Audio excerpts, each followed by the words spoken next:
যুক্তরাষ্ট্রের গোয়েন্দা সংস্থাগুলো প্রেসিডেন্ট ডোনাল্ড ট্রাম্পকে জানিয়েছে, ইরানের বর্তমান ইসলামিক সরকারের অবস্থান এখন আগের যে কোনো সময়ের তুলনায় অনেক দুর্বল।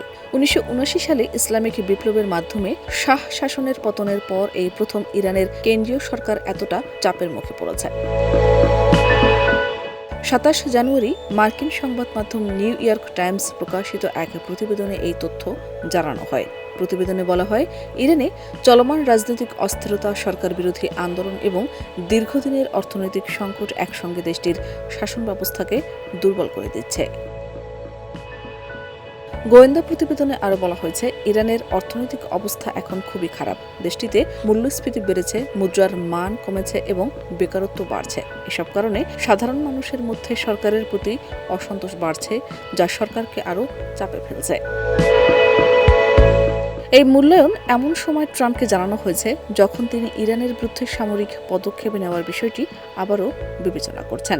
গত মাসে ইরানে সরকার বিরোধী বিক্ষোভ শুরু হওয়ার পর থেকে ট্রাম্প কঠোর অবস্থানের ইঙ্গিত দেন। কিছুদিন সেই অবস্থান থেকে সরে এলেও সম্প্রতি আবার হামলার পরিকল্পনায় ফিরেছেন বলে প্রতিবেদনে বলা হয়েছে।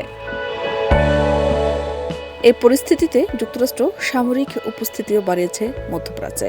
মঙ্গলবার মার্কিন বিমানবাহী রণতরী ইউএসএস আব্রাহাম লিঙ্কন মধ্যপ্রাচ্যের জলসীমায় প্রবেশ করেছে। রণতরীর সঙ্গে থাকা যুদ্ধজাহাজগুলোতে টোমাহক সহ আধুনিক ক্ষেপণাস্ত্র রয়েছে। বিশ্লেষকদের মতে এটি ইরানের প্রতি যুক্তরাষ্ট্রের কড়া বার্তা এবং সম্ভাব্য সামরিক প্রস্তুতির ইঙ্গিত।